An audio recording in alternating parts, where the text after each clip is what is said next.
आता असं आहे की पक्षाचं नाव वेगळं, काम वेगळं करताय, पदाधिकारी आहे.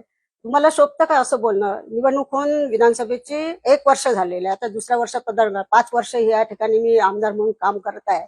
आणि मागच्या गोष्टीला ऊत देण्यात काही अर्थ नाही आहे. कारण जी गोष्ट घडून गेली ती निवडणूक असते. निवडणुकीच्या काळामध्ये ज्या पद्धतीनं प्रत्येकाला आपापल्या पक्षाचं काम करावं लागते. तुम्ही कुठल्या पक्षात आहे आजपर्यंत? एका कुटुंबातच 2 जण 2 पक्षात काम करताय. त्या ठिकाणी असणाऱ्या या ठिकाणी महानगरपालिकेची महत्वाची निवडणूक आहे, सहकार्याची निवडणूक आहे. त्याच्या पाठीशी आपण ताकदीने उभं राहिलं पाहिजे. आणि या ठिकाणी ह्या दाम्पत्य आपण बघताय की बायको वेगळ्या पक्षाचं काम करते, नवरा वेगळ्या पक्षाचं काम करते. ज्या ठिकाणी असणाऱ्या आपण ज्या पक्षाच्या नेते म्हणून काम करतात, मुख्यमंत्र्याच्या बाजूला उभं राहून या ठिकाणी प्रचार करतात आणि त्याच ठिकाणी जाऊन त्याच इथे आपला नवऱ्याच्या पक्षाचा उमेदवाराचा प्रचार करता, तिथे सभेला जात नाही. हे कसं दुटप्पी धोरण आहे? मला पाडायचं होतं तर तुम्हाला काय ग्राउंड मोकळं होतं?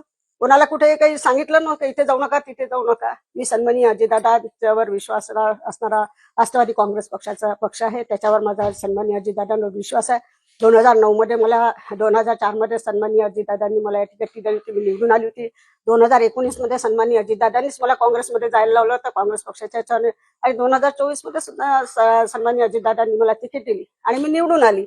आता निवडणूक संपल्यावर आता महानगरपालिकेची निवडणूक आहे. तुम्ही त्या पद्धतीनं प्रचार करा ना. मला पाडायचं उभ्याचं आता पाहू ना 2029 मध्ये काय होते.